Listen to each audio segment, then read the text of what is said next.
Et voilà, j'appuie sur le petit bouton et on se retrouve ensemble.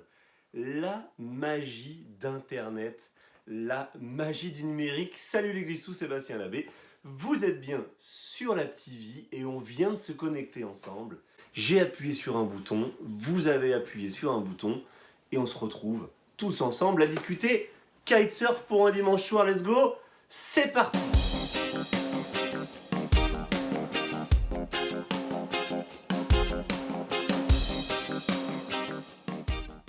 Allez, dimanche soir, je me suis dit, on se prend pas la tête, on y va, tranquillou, life is a beach, et on va faire un petit peu d'autorisation. Et je me suis dit, on est dimanche soir, tranquillou, le week-end vient de se terminer. Chez nous, il fait pas beau, mais il y a du vent, il y a des vagues, la mauvaise nouvelle. Et ça, on est vénère. Marée noire, on se chope plein de boulettes de pétrole qui arrivent sur les plages du sud de la France. C'est le bordel, bref. Kentucky.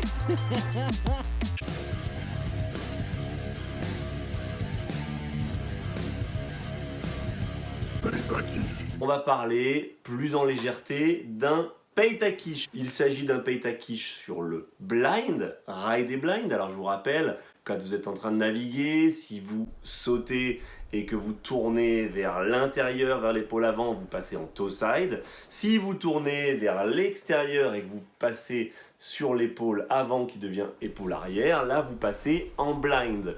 Le blind va servir à mettre du style dans vos réceptions, dans vos tricks et va permettre de marquer plus de points quand on est un compétiteur et puis va permettre de faire plein de choses quand on est simplement un rider qui veut mettre du style à ses tricks.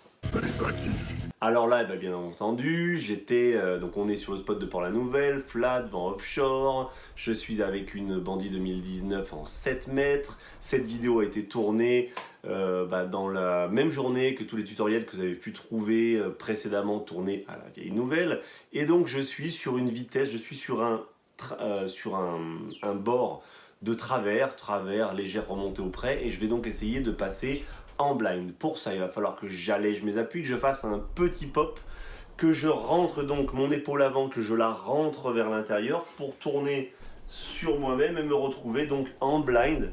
Ah oui, parce que je ne l'ai pas dit, vous n'êtes pas tous bilingues comme moi, mais blind, pour les mecs qui sont un peu style US, on remarque le petit casque foot américain, et ouais, blind, ça veut dire aveugle, donc ça veut dire rider en aveugle, d'où le fait qu'on va se tourner vers l'arrière et qu'on va rider en aveugle. Bref, je maîtrise l'anglais, je suis bilingue. Il se trouve que par contre, pour ce qui est du blind dans son exécution, il m'arrive parfois de faire quelques erreurs et c'est une erreur classique qui revient le plus souvent. C'est l'erreur qu'on va analyser sur ce PTQ. Donc on voit, j'ai la bonne vitesse, je suis travers, je viens donc enclencher, petit pop, je vous invite à regarder le tutoriel sur le pop pour ceux qui ne maîtrisent pas encore le pop, puisque ça va être indispensable. Petit pop, j'engage l'épaule et je me retrouve donc réception pointe de pied.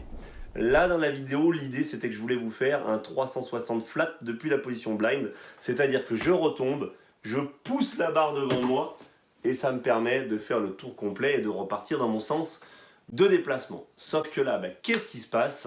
Je paye ma quiche parce que je fais une erreur de quart.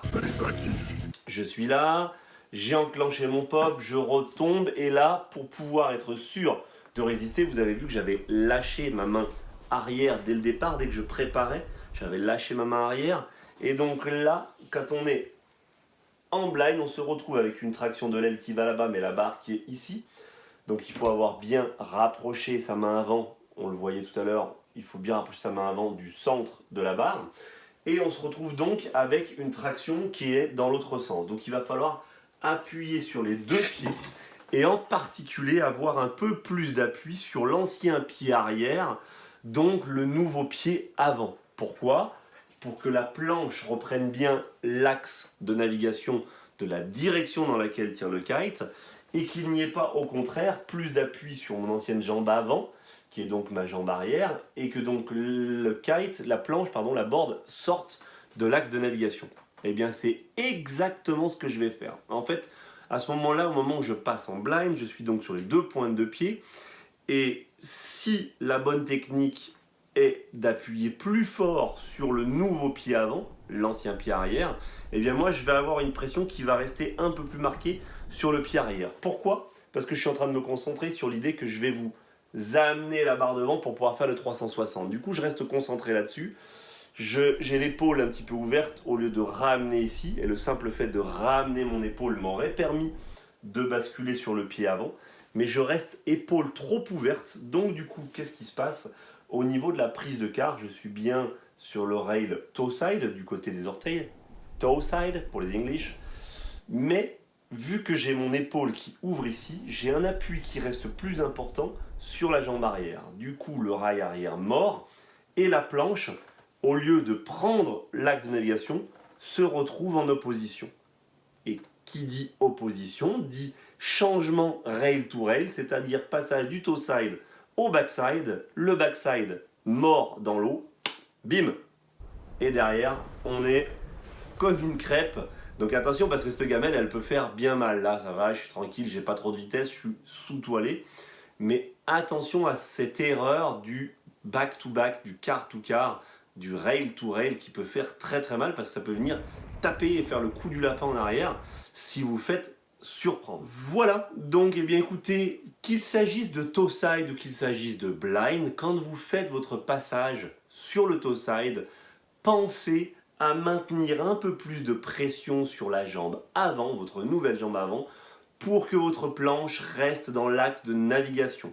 Si vous n'appuyez pas assez sur la jambe avant, il va y avoir des équilibres, la jambe arrière va prendre dessus du fait de la légère orientation, de la légère ouverture de votre épaule en direction de la barre. Vous allez du coup mettre votre board en opposition et vous allez basculer quart arrière et c'est la chute. Bon ben voilà mes glissous, fin de ce Pay ta quiche, fin de ce numéro sur le blind. Je vous invite vraiment à tester ce blind. Voilà, peu de vitesse, c'est pas violent la chute. Je vous dis, le coup de du lapin, c'est quand on le fait à pleine vitesse ou sur des mauvaises réceptions, voilà, de Riley to blind, des choses comme ça. Mais là, le tester comme ça au pop, tranquille, c'est vraiment sympa.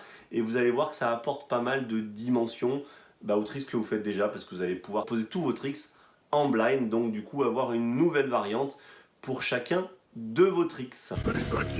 Je vous dis, faites comme moi, hein, on reste zen malgré tout. Life is a beach, alors on se prend pas la tête et on en profite. À très bientôt mes glissous. Ciao.